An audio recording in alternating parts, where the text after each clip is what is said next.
Hi, I'm Bob Cooper, the president of Elite, and thanks so much for joining us.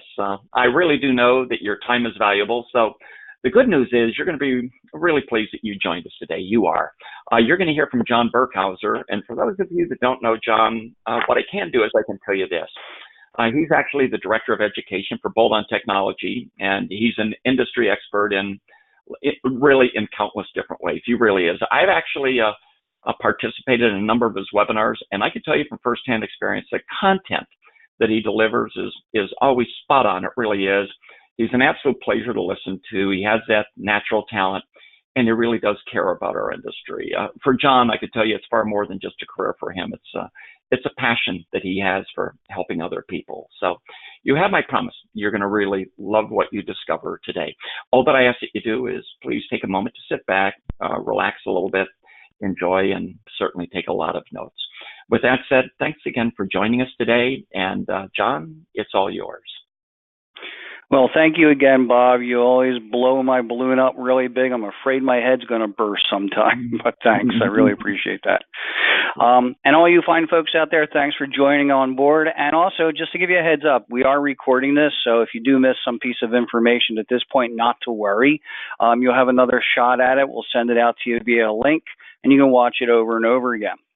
So today we're talking about customer communications and the foundation of having satisfied customers. And this here, as you may already know, is another in a series of free webinars being given by Elite and Bolt-On Technology. And the reason for this is our companies came together because we feel that we have what your shop needs to succeed. A complete coaching experience, which you will get from Elite, and software solution, which Bolt-On offers that will take your shop to new heights of success. So let's get to it.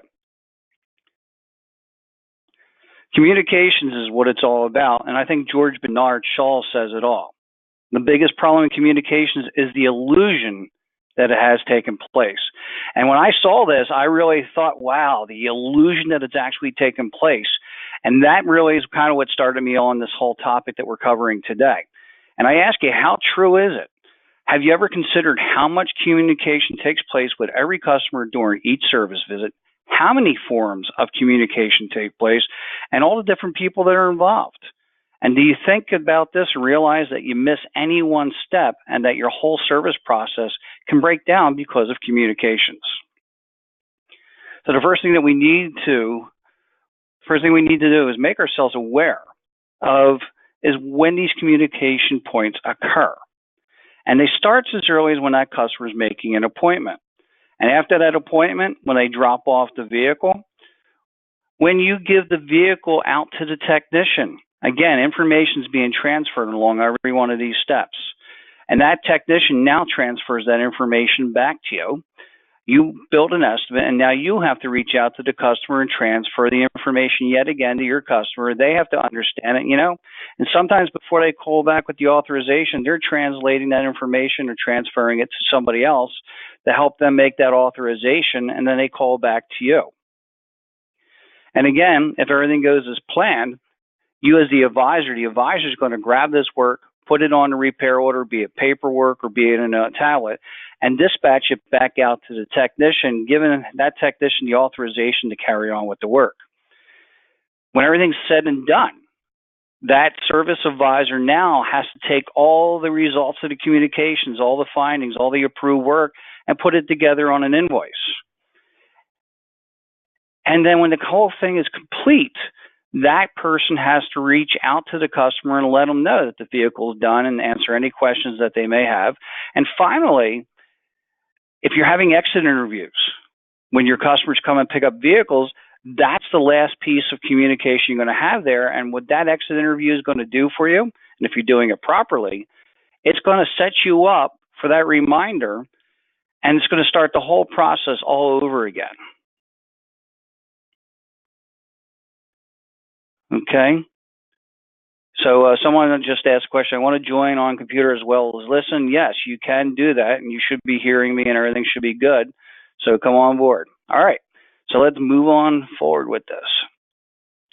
So let's get down to our communication points, go into them a little deeper, and let's talk about it. So here, this brings up a question. Are you still using the appointment calendar in your management system or still using paper? My experience, a lot of shops, even though they have a management system, are still using paper. Well, I advise you to stop.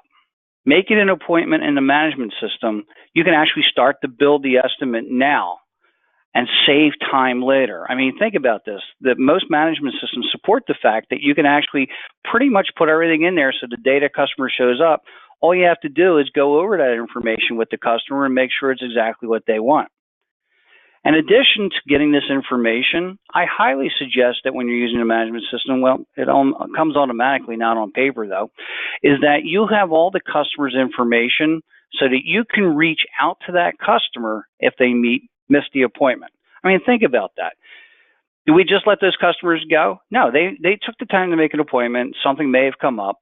And now, if we've taken our time and we've entered it in the calendar, if we've gotten all the recommendations together and everything, if that customer doesn't make it, we can still reach out to them and set that appointment back up. I mean, that's how we're going to keep our base filled. All right? So during write-up, again, making the most of the appointment, you should also go over any recommendations that were made during previous visits and see which ones the customer wants to address on this visit. And all the management systems are going to give you the ability to put in these recommendations. And setting the customer's expectations for the next visit while setting the appointment allows them to not only mentally, but financially prepare to that visit, as opposed to being head over the head when you tell them all the things that they need to get done. And, that doesn't usually work out all that well. I mean, I remember going into a place recently and they said, you need $900 worth of tires. Well, if they had looked at my previous visit, they would have given me the heads up about that, and I would have already known, though I did kind of know, but, that's the way life goes. So when your customer arrives for the appointment, you again go over the details of the appointment. So here we go. We've not only taken the information when we made the appointment with the phone call, but now with the customer in front of us, we're going back through it and making sure that we have everything correctly. And we want to be sure that each job line, is correct on the estimate, ensuring that we get all the customer's information. And if there is some issue with the vehicle, I'd recommend going out to the vehicle with the customer and have them demonstrate that concern, especially when it comes with issues that we're looking at like noise and intermittence. And I know that that's not always going to be possible, but here's a little bit of a story that I would like to share with you. And this is one of the things that opened me up. And I think it's a really big piece of communication. I was working at the dealership at the time. I was a shop foreman. And when the customer came in and complaining of a noise, things were light. I wasn't doing really much of anything. So I said, no, let me go out and see what you're talking about. So here I'm about to date myself because it was on a Ford Tempo. Yeah, please don't laugh. But anyway, the point being here is that customer and I walked out to the car, and I got in the driver's seat. She got in the passenger seat. And she said, we got to drive to make the noise. So I said, okay, cool. So I put the key in, I start the vehicle up, and the whole lower dash in the vehicle just starts shaking. And this is a very poor representation of it. But the idea here is this dash was rattling back and forth so loudly that for me to say something to the customer, I actually had to raise my voice. And I go, is that the noise? And the customer said, no. And I had this total look of surprise on my face because in my head, I'm thinking, oh my God, if that noise is not bothering her where it's rattling the whole car and you have to turn the radio and everything up, what the heck can it be that she wants? Is this car even safe to drive? So I said, you sure? She goes, yeah. So I jam my knee up against that thing and get it to stop rattling. And then I put the car in drive. And as soon as I put the car in drive, you heard from underneath a little bit of a zing noise. And she goes, that's the noise, that's the noise. And I go, holy cow, really? So what she was concerned about was the shield on the catalytic converter, as they do, the welds break and it just rattles at certain frequencies, especially when you put the car through the different RPMs, right? That was her concern. But the dash was something that she really didn't care about, and it's probably because she knew what it was. So this piece of communication here is really important when you have customers coming in for noises and things of that sort, because what we see and what they see are two different things. I actually used that car as an example that day and got the owners into it and a number of other people and said, what noise would you fix? And everybody pointed to that lower dash panel. And you know what? That would have been very bad communications if that's what we did, because that was not what the customer wanted. So I know it's not always possible, but I highly recommend that you take time and get with your customers, especially on noises or something that's intermittent, because a lot of times if you drive on an intermittent, you know that it's probably not going to happen. And that way the customer's not going to be able to hold you so much more responsible for trying to figure it out. Anyway, that's a cool little story I just like to share. Let's make that dash rattle a little bit more and get the heck out of here. All right. So another suggestion I'd like to make to you is that you should go out to the vehicle with your customer and go over any recommendations and concerns that that customer has. And I know that this is not possible. I mean, it might be raining sideways. It might be a million degrees above zero, under zero. You may be really packed and busy, but here's the thing that I suggest, that those times that you can go out and meet and greet that customer, there is no better way for you to communicate the whys and the reasons that you're telling them. If the tires were said that would be low at the last visit, well, you got the tires right there. Underneath the hood, maybe the battery cables all got cauliflower going on. You can open up the hood and show that customer you're making a connection with them. You're communicating to them why these things were recommended, and it's going to do a number of things for you. It's also it's going to build that layer of trust and understanding between you and the customer. And this way, as you're going through, you know exactly what they're talking about, and vice versa. They know exactly what you're talking about. It's going back and forth, all right? And I call this show and sell. It's not always so much about showing and selling. The point being here is that, all right, I have a question I'm going to answer in a moment. The point being here is being able to go out there and look at it. That's an important thing to do, all right? And here's the other positive side of going out to the vehicle. Limit the body work that your shop does. Yeah, I mean, how many times has a vehicle been dropped off and when they pick up, there's suddenly something there and you have nothing that you can say, you know? And the reason is, think about it this way. A lot of customers, when they drop off their vehicles or when they drive all day, they never see the passenger side. They only see the driver's side because that's all they care about. And when they pick up from you, guess what they're looking at? For the first time, they're seeing the damage that was put on there weeks ago. All right. So a question comes up: did I ever pull a tech off the job that he or she could hear the noise when I was doing write-up? Now, in the dealership situation, that was my job as a shop foreman. I went out, identified the noise, and if I didn't identify the noise, it would not go in a shop. And when the tech got the job, I would take that tech out and show exactly how to make the noise occur. Now, I understand in a independent shop, you don't have all these bodies and things of that sort. But the lesson that I've learned overall, and there's many a story I can tell you, fine folks, about noises where I was in cars and like more concerned about a bearing noise than a tire noise, et cetera, et cetera. But the point being here is that it's very subjective. And getting your service advisor or getting the tech and going out and checking it out. Now, if it's something crazy where they have to drive 10 miles, forget it. You know, tell the customer to leave the car or something of that sort. And again, I know I'm pushing up against a lot of barriers, but I feel very strongly about communicating exactly, noise-wise especially, what the customer's looking for. So hopefully I answered that question for you. All right, so let's move on. All right, so after going over the estimate with the customer and both you agreeing on it, to the best, you now got to talk about the best way to reach that customer. What's the best way to contact that customer? What's the best way for them to contact you? And here's the thing. This brings up the point that we really need to talk about, and that is using the phone as your contact method with the customer. I want you to take some time and look what the phone is doing to your business now. I want you to really consider how much time is being wasted every day by that device that used to be the saviors, the device that used to get us those authorizations and everything fast. But check out how the environment's changed. The phone has become very inefficient. And remember, do you remember this? And I was sitting back and I was thinking about this.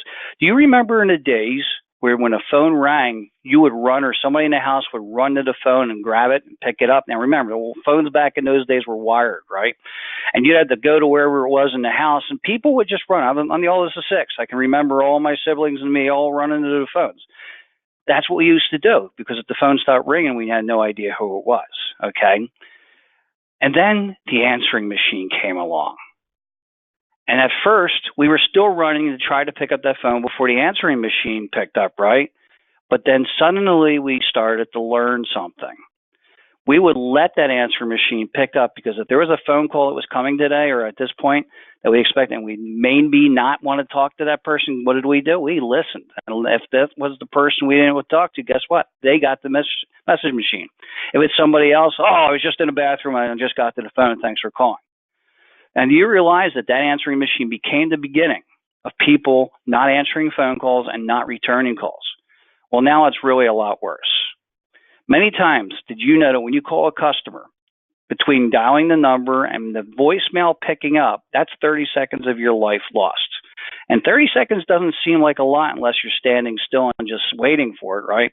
But the point being is that about 30 seconds is lost every time you try to make a phone call to somebody. And you know what happens? It goes to voicemail, and either it's not set up, it's full, or you spend the time and leave a message and never get a call back, all right? Well, all this is going on to the next step. Did you know? Well, there's that answering machine. It took me a while to find that, but man, remember that, the 2 tapes and all that stuff? Well, anyway, so it's now gotten really crazy. With telemarketers, phone spoofing, and other common misuses of the phone today, many people do not answer it. And I can ask you folks out there is like, how many times do you look at that phone? And, the spoofing thing, if you're not familiar with it, they actually have computers that will mimic your area code and the first 3 digits of your phone number, so you think it's somebody local calling you, all right? And according to this subject matter that I show you right on the screen here, they're saying this year, 50% of the mobile traffic is going to be scam calls. I can tell you, in a day, it's not unusual for me to get 5 spoof calls. And this is my way of approaching it, and this is the way a lot of people are approaching it now too, is that if I don't recognize that number, I'm letting it go to voicemail, all right? And I'm not going to push it to voicemail. I'm just going to let it go to voicemail. And if it's an important message, whoever that person might be is going to pick up, they're going to leave me a message, and I'm going to know it's them. So this is the new big thing that you really need to start understanding, is one of the things that's going to hold you back. All right. So I'm highly suggesting that you start using text as your main way of contacting customers, because they're getting kind of PO'd about that phone. All right. And of course, I know not everyone is going to want to be part of texting. My mom only knows how to answer her phone and hang it up. She doesn't want to do anything else with it. Right. And there's a lot of people out there. That's okay, because you know what? If we can get half of our traffic or 3/4 of our traffic on texting, it's going to save us a ton of time, and it's going to make it easier to talk to those people that need us to talk to them. All right? Question is, am I going to the use of digital inspections? I am going to be in that briefly, because that's part of the communications that we're talking about. All right? So let's move on to some statistics here. Again, these are statistics about texting, and there's still a lot of pushback, but I hope that once you listen to this, there's going to be less. Consumers, I don't have to read it, you already read it, but the thing is, when you get a text, what do? You look at your phone. Right now, I've had you folks for about 18 minutes or so, and I can tell you that when any of you folks got a phone message, someone texted you, you looked at it. And, we're just programmed that way, okay? And this here is a true text, a real statistic. This is pretty big. 31% of consumers respond to those messages with an average time of less than 6 minutes. And our good old millennial population opened 83% of those messages in less than 90 seconds. How long are you waiting for a phone call return? I mean, even the shortest one, maybe you just finished leaving the message and they call you and then you have to tell them everything again. I mean, just think about how much time is spent. But here we're telling you that people, and we look at ourselves, are doing the same thing. And why aren't we using this to communicate to our customers? And the text message response rates are 209% higher than phone calls, because we're spoofed, we're being harassed, we're doing all the things. Right now, I just look at my phone, and if it's something I don't care, a text that comes through, I can just ignore that. And we do. How many times have you received the text that says, I'll check, I'll get back to them tomorrow? Because you can. All right. And our customers are going to do that. But most times when you get a text, and if it's about your car, it's about the customer's car, they're going to pick it up. This is like mind blowing. At this point in time, there's about 26 billion text messages being sent every day. And did you know that's about 18,000 a minute? Yes, I said 26 billion messages. I'm going to have to tell you right now that text is an accepted method of communication. Yes, there's still going to be population that are not going to be real big on it. But here's the thing: if half your population of your customers accept it, or a little more, a little less, that's going to be a big time savings for your shop. All right, so Daniel's saying texts are easier for every way except for communicating technical information to non-technical people. I love that. How do you have those long educational conversations over text? Do you end up on the phone anyway? Or are you just texting and asking? Well, the way I would handle something that's very specific like that's a great question, Daniel, is that, yes, you're still going to be using the phone, all right? But think about how often you really need to have such an in-depth conversation. Now, the flip side to this is when using a digital inspection, that's going to help take part of that away, but you're still, in most cases, going to pick up the phone. And I'm not going to say you're ever going to eliminate the audio voice-to-voice phone call. I'm going to say that if you can cut it down, it's going to break you free and allow you to do more things. So please, no one think that I'm saying text is it, you can't do anything else. No way. And each one of you in the different parts of the country, it's going to be different, okay? But here's the thing. It's pretty much an accepted way. So that's no longer an excuse that we can use in shops. So it's not personal and stuff. If a customer doesn't want it, well, that's how you keep it personal, all right? All right, so the next communication that occurs, is between the advisor and the technician. Customer dropped it off and you did all your homework and went through things. And you have to ask, did the advisor get enough information for a customer to the advisor get enough information to properly diagnose the customer's concern? And I will even say the real customer concern. Is the vehicle information accurate? And when we use paperwork, as we have for decades, it requires information to be read, written, and copied again. And each time we touch that information, copy it, do whatever we do with it, that information has another chance of being wrong. So, here's the example. I always like to use this, and I always like to say that the VIN number is 17 ways to get it wrong. And how many times have you had to walk out to the car 2 times, 3 times because you just don't get it right? And I tell you, I've done that a million times, all right? So one of the things that I'm recommending here is with the digital technology is that you're going to get 100% vehicle accuracy. Capturing that vehicle information and customer concerns and requests, taking the VIN and scanning it, taking a photograph of the license and decoding it. And because all this information is coming from databases and being entered, there's no copying and there's no mistakes. And I know sometimes you can't read those windshield codes and whatnot. Well, again, it's going to be one of those things that more times than not, it's going to save you. All right, so the technician got the ticket, they work on it. And if you're using paper, the technician is now going to share all the results of the inspection and diagnosis that may have been done on the paper. And that tech hands this to the advisor, and now the advisor has to translate not only the writing, but what it all means, adding to the possibility of getting things wrong. So what we want to do is eliminate this. And listen, folks, I'm one of the worst writers in the world, okay? And I know that there's a lot of times I was called up to the desk because they couldn't read what I was writing. So the fact that we can now move this into a digital situation is going to make life better. In a digital situation, there's no copy. There's no reentry of information. It's all there, clearly readable. And most entries into the tablet are either done with a simple tap or two or speech to text, which works really, really well. And additionally, all the recommendations that are being used when we're doing these digital inspections can be automatically deposited back in the management system. This person, the tech doing the inspection, is already communicating to you directly as an advisor by putting the recommendations in the management system. All right? It's all there. And there's your inspection. All it is a 4-point process. Technician identifies what the issue is. What's the recommendation? What's the status? Is it good? Is it something we should recommend or we really need to deal with? And finally, taking a picture or video of that. That's how the technician is going to do the inspection. And all this does not have to be recopied or anything. So think about paper inspections. On paper inspections, what happened is we always focused on the bad stuff, and it really gave the paper inspections a bad name, okay?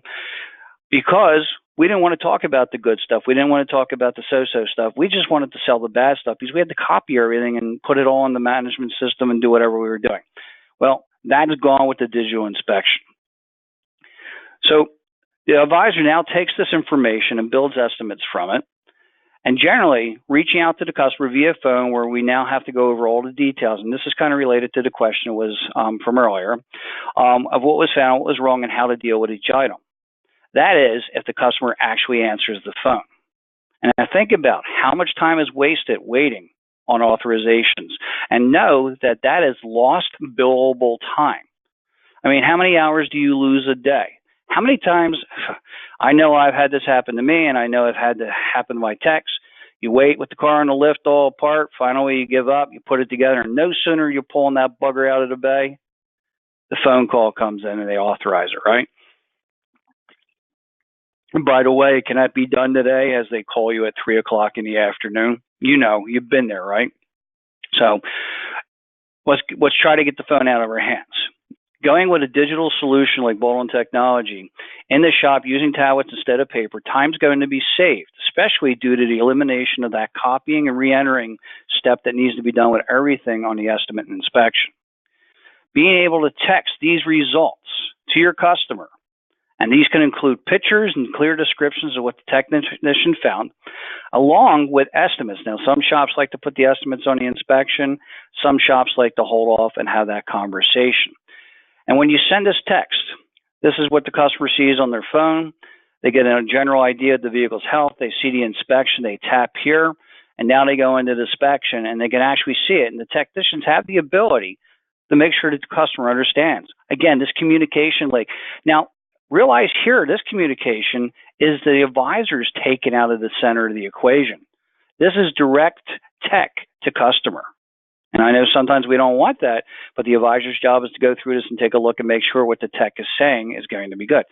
And being able to put this in the customer's hands, it's going to result in quicker turnaround and authorizations. And remind me, we just sent it via text. It's going to be opened up in less than 90 seconds for most people. So the customer may see what is needed and text back authorization immediately, because you're sending them pictures with arrows and everything showing, and down here it's a little tough to see, I apologize, but there's a full description of what's going on.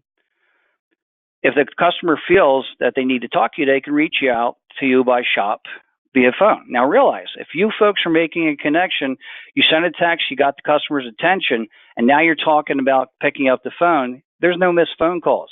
They're waiting for you, or they're calling and reaching out to you, whatever way you set that up. All right. And because digital inspections are sent via text, the time to explain, hey, your tires are really good. And that's the other side of the coin of the inspections, folks, is showing the customers the good, the bad, and the ugly. Because we want to build the trust and show them this, and it's going to give them a more balanced report. Okay. And going through this there with all these pictures, as I said, sometimes the customer just calls back and says, get her done, or text back, get her done. Other times when you're explaining to them, now you have something to point out. And it's very similar to bringing a customer into the bay. So after this point in the customer giving the information, the authorizations, we need as an advisor to communicate to the tech and add these items to repair and send an in-house chat message. All right. So that's the other thing about communication, because again, now we're going from the advisor to the tech. How do you communicate in your shop? Okay. And having an in-house chat solution is going to help you, because it stops what I call the walk the talk. There's no such thing as a straight path from the service bay to the service desk and vice versa. And if we can spend less time walking around and see this communication directly on our tablets, it's going to make things move forward. But here's the other thing about communication: getting our customers back. And one of the easiest things to do this and make this happen is the oil change. So imagine if a technician comes along and they open this up and they can select an oil type, and it automatically looks at the customer's miles per day. And by the oil type that we select here, calculates the real date that they should be coming back. And your service advisor, your technician, sometimes the advisor can do this, now taps here and hits print. And watch what happens when we hit print. All right, besides that going orange, we print a sticker. We put that up on the windshield as everybody's used to, right? At the same time, We build a calendar date. We actually put a date right in your service management system calendar on the day, this date right here, when we're expecting that car to need that oil change based on the customer's real driving habits. Also, recommendations are being dumped. I shouldn't say dumped, but they're actually being put right in to the recommendation section in your software, as long as your software accepts it, that is. And here's the thing, that's work that doesn't have to be done at the desk anymore. And last but not least, all because of the result of hitting print, just one button. A week before this appointment comes up, that customer is going to get a text message reminding them about that appointment. And when they get that text message about that appointment, they just hit the letter C and send it back. And that tells you that the customer is coming. Now you can communicate out to the parts people that you use that if you need parts for that customer's car, you can bring them in, get those parts in advance, and make them wait for the car. So after invoicing the ticket, all right, there you go, you invoice your ticket. You can go up there and you can text this out to your customer. And the beauty of this is now they're going to have a copy of this invoice right in their hands. And if they have any questions, they can reach out to you immediately, not at the last minute when they're showing up and all sorts of craziness is going on. And they can go over to invoice with you so you can discuss and work out anything that you might have to. But even better, when you text this to a customer, it makes life very easy because also they can keep copies of it.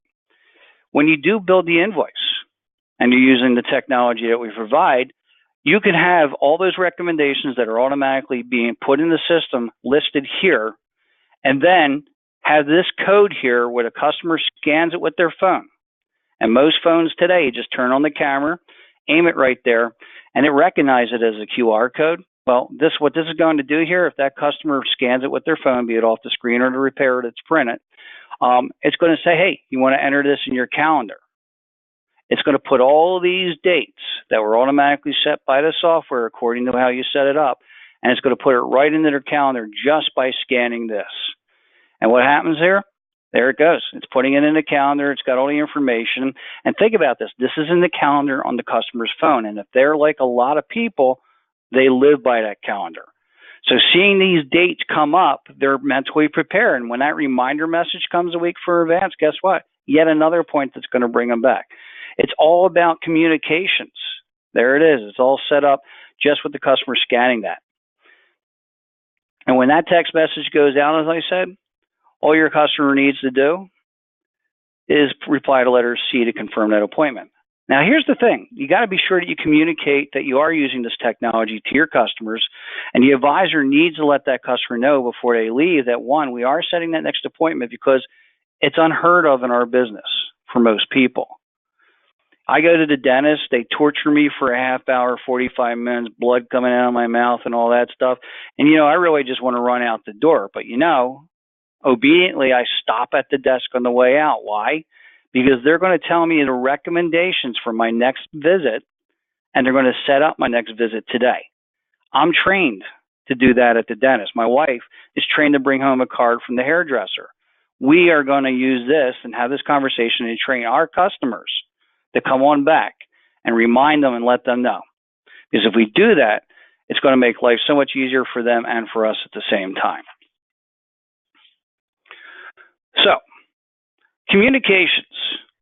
Let's revisit this whole thing from George Bernard Shaw. Is it an illusion that we are really communicating with our customers? Are we doing everything that we can to make sure that we communicate exactly what's needed? We know that if we drop the ball in one place, the whole row of dominoes will start to fall. And we want to be sure that we don't do that. So I ask you, are we using the best methods of communication? I hope that I've persuaded you that text is no longer the outlier, but now the way that you should be doing it. Are we setting clear expectations for our customers? Are we building trust by walking out to their vehicle? And that allows us to, we're not actually selling more services, we're having the customers understand why we're doing this service. And are we earning repeat business by communicating with our customers? So let's do a little bit of review here and go through some of the things that I'm suggesting here. So communications, that appointment, get all the customer information, throw away the paper calendar, Present the recommendations. Now, of course, you need to be doing the recommendations, but present those recommendations and services that are being suggested at that conversation so your customer can make a mental and financial preparation for that. And again, if you build this, take the time and build this today in your calendar, in your management system. When you open that up on the day the customer arrives, much of your work is already done, which is going to make that bringing the customer in a lot quicker. Now, think about this. If the appointments are being made in the afternoon or other times of the day when things aren't too crazy, and I know it ebbs and flows, but the point is a lot of times you might be able to make these appointments and build these tickets, these estimates, very comfortably. And remember, in the morning when the jam is, you really many times can't get away from that. Well, if you've already done all the work in advance, you have a way of releasing or lessening that jam. Communications, again, when you write up, get all the customer information. Address their concerns, and this is a big point here that I know a lot of you folks understand. If a customer comes in with a concern, they have a check engine light, whatever it might be, that's the number one thing that you need to address first. Then go through the process of those, revisiting those recommendations and suggested services. And there's nothing worse than a customer that finds out that, you sold all this stuff and you got it all done, but you haven't looked at the customer's real concern yet. And I know that you folks have run into that. So be sure that you get all this up front. Also be sure that you have a conversation that if you're going to text, that's the way you're going to do it. Matter of fact, using our software, the first time you text a customer and you're having that conversation, we send a digital business card to their phone. And that customer, with just a few taps, now has your shop in their phone. So when you text, I'm going to use my imaginary shop, JB Automotive comes up and they know it's about their car and they're going to get back to you.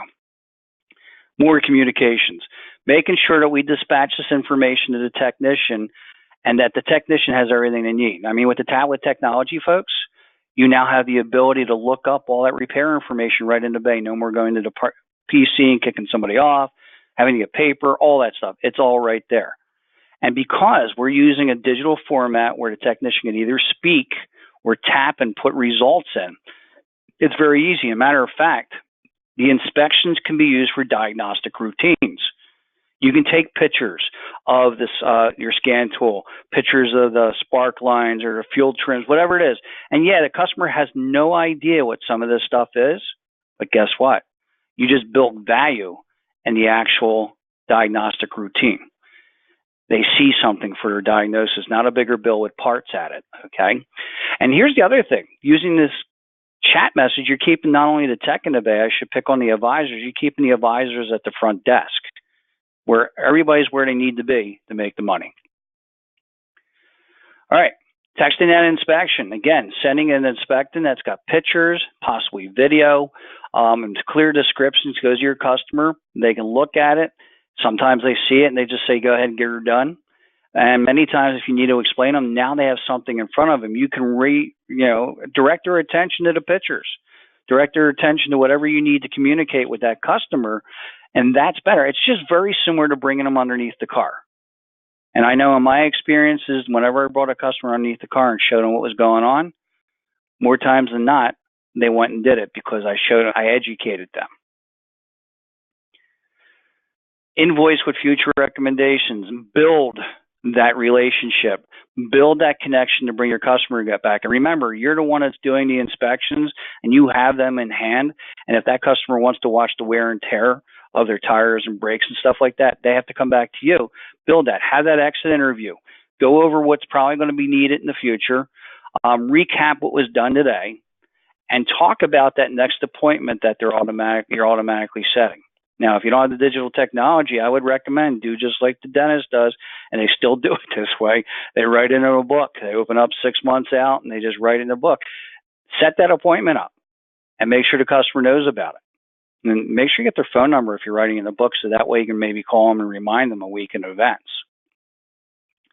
So the automatic appointment reminder, if you have the software and it's working, that's beautiful. You don't have to think about it. It just gets sent out, and your customer, again, all they have to do is respond with the letter C, and life is good. And I always like to finish with rinse and repeat, because if you think about this and you communicate well with your customers and you have everything in place that you need to communicate, you are going to have those customers coming back. And know what? After time, they will be trained. They see you text them, they're going to respond to it. They know that you're doing good for them. They know what's coming. They have it in their phone. They're set up. So setting up that communications and making it as easy as possible and getting the phone out of the way, and forget about email, but just getting those two things out of the way, think about it.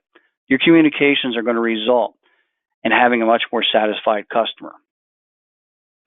So that is it for my presentation. If anyone has a question or whatever, I got a couple of minutes here that I can take some for you. You can chat that in.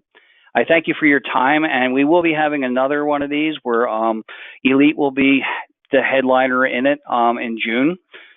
And keep an eye out for that. We'll send you an email or a text on that. So I'm sorry, an email. I'm still busy talking about text. And we would really like to have you on board. All right, so the good question comes up. Are there any legal concerns about text marketing? Don't do it. Now, let me be a little clear. Other vendors are reluctant to have text marketing remind services and cite legal concerns. Well, here's the answer. One, I would not get into sending out mass text. Matter of fact, we have the software set up where you can't do that. And if we find you clicking and sending them individually like that, we will reach out and let you know, because that's going to irritate some people. And I know some businesses that do that, and that's a very fine line before they get in trouble. When you're texting the customer about the reminder, the appointments, when you're texting the customer with the inspection and all that, well, you've had the conversation, and it's part of this stuff that we're doing here is part of the whole interaction. It's part of the sale. It's part of what you're doing with the customer, why they're in your shop. So that's not a problem. On the flip side, too, when you send a text to a customer, you should give them a way of opting out. We don't want text to become the phone like it is. We don't want text to become spam mail.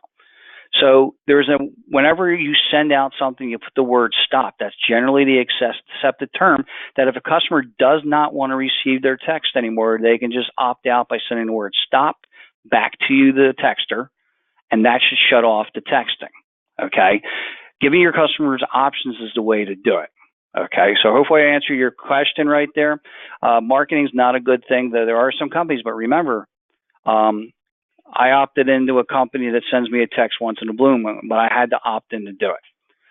All right, if there's any other questions, you can chat them in.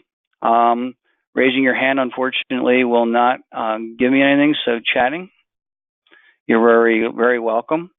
And again, folks, look for a recording of this coming to you in an email shortly.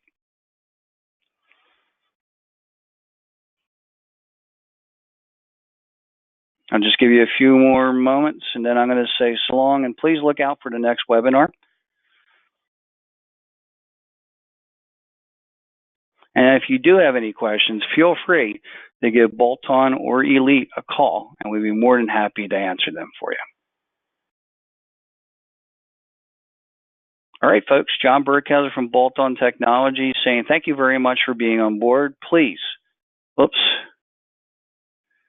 Oh, questions are flying in now.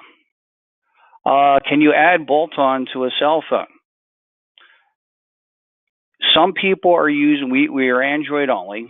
Some people do use Android phones. I mean, it's not designed to be on such a small screen, but we do have some people that are using Android phones that work on it, so that's your answer there. Does Bolt-On post pricing for these products anywhere? I don't think we actually do. But I'm going to tell you the tablet solution with all the self-texting, the printer, the stickers, and a lot more, and doing digital inspections and everything, you're looking around $299 a month. But your best bet is to give a call and talk. All right, folks, last call.